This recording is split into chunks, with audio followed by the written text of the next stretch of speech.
Mose nwoma etoso mienu ana Exodus tibako. Na yenom ne Israel ma wone Yakob ba Misrim no din. Wo mu biara ne ne fiefo na ebae. Reuben, Simeon, Lewi ne Juda, Isaka, Sebulon ne Benjamin, Dan ne Naphtali, Gad ne Aser. Na Akra wofri Yakob asene mu nyina ye Akra aduoson. Na Yosef wo Misrim dada. Na Yosef ni nuanom nyina ne won bresofo no nyina wuyi. Na Israel ma no wowe. Na wodori bebre. Na wonase chene. Na won ho ye den papaapa. Na woye asase ne so ma. Na ohene foforo bi sori Misrim a na onim Yosef. Na okatre ne man se, hwe Israel fo no doso na won ho ye den sene yen. Momra ma ye ne won ni nyansa mu. Na wa noso na se ese bi ba wankoka yinatamfo ho ne yen ameko na wansore asasi so anko. Na wosisi won so adwumayofo so mpanimfo se wonfa ne swade a emuye duru nhye won so. Na wochechire adekurankro Python ne Ramses ma Pharaoh.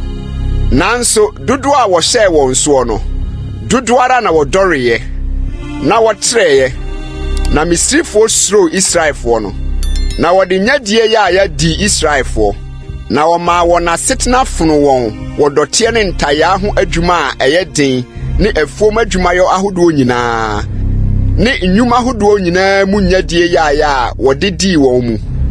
Na Misrim hene ka kire Hebrewfo a wogifo a wo mu baako dinde Sifra na obaako dinde Pua no se samo kwaje Hebrewfo ma wo na muhunu adwa no so se oyobarema munkuno na se oyoba de a moma no ntenase.